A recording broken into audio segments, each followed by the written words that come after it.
Hello guys and welcome back into a new brand video. In today's tutorial, I'm going to show you how to use Canva to create to-do lists. So make sure to watch the video to the end and follow these simple steps.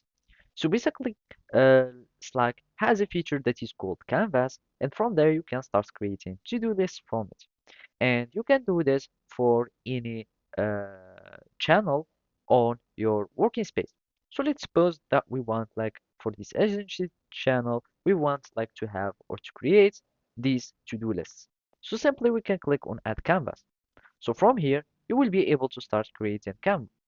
What I advise is to create it from a template, and basically for this template you will find like many useful templates. And let's just search for a to-do list, and as you can see we can already find this template.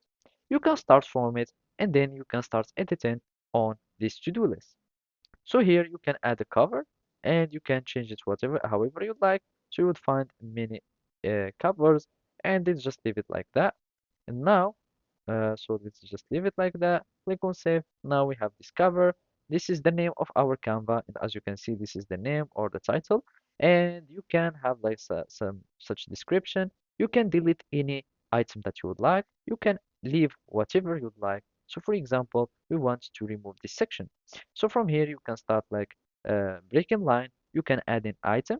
So you can simply add slash, and from here you can start adding the item, or you can simply doing it by modifying the type of the item. For example, this is a checklist. We want to make it as a big header. And as you can see, now we have the checklist, and everyone from the team can start like interacting with this Canva that is residing inside this channel. And only the people inside this channel can start use this Canva and or this to-do list. So basically that's it. Thank you for watching and see you next time.